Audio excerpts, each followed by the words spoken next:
కూడా గతంలో మనకు నెట్టిండ్లు లేవు. ప్రతి ఒక్క మహిళ బహిర్భూమి బయటికి వెళ్ళేటువంటిది తెల్లవారక మునిపే. కాబట్టి అది లేకోకుండా మహిళల రక్షణ కోసం ఆయన స్వచ్ఛ భారత్ అని పెట్టి ప్రతి ఇంటికి 12,000 ఇచ్చి మరుగుదొడ్డి కట్టించినాడా లేదా? కట్టించాడా? మనందరికి ఉన్నాయి కదా. ఈ విధంగా ఈ యొక్క పేద వర్గాల కోసం నరేంద్ర మోడీ గారు చేస్తూ మనకు గతంలో మనందరూ డ్వాక్రాలో సభ్యులుగా ఉన్నారు కదా. కాబట్టి గతంలో ఎంత ఇచ్చేవాళ్ళు? 50,000 లక్ష ఇచ్చేవాళ్ళు, 2 లక్షలు బాగా ఉంటే. కానీ ప్రధానమంత్రి మొన్న మూడోసారి అయిన తర్వాత ప్రతి డ్వాక్రా గ్రూప్కు 20 లక్షల వరకు ఇవ్వాలని చెప్పి నిర్ణయించాడు. మనం తీసుకుంటున్నామా? 20 లక్షలు తీసుకుంటున్నాం కదా.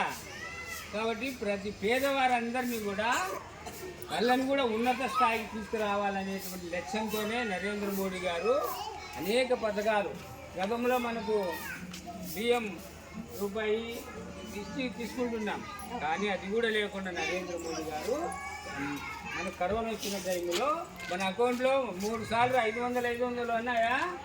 గ్యాస్ సిలిండర్లు ఇచ్చారా? ఎవరు ఇచ్చారా? అవి నరేంద్ర మోడీ గారు.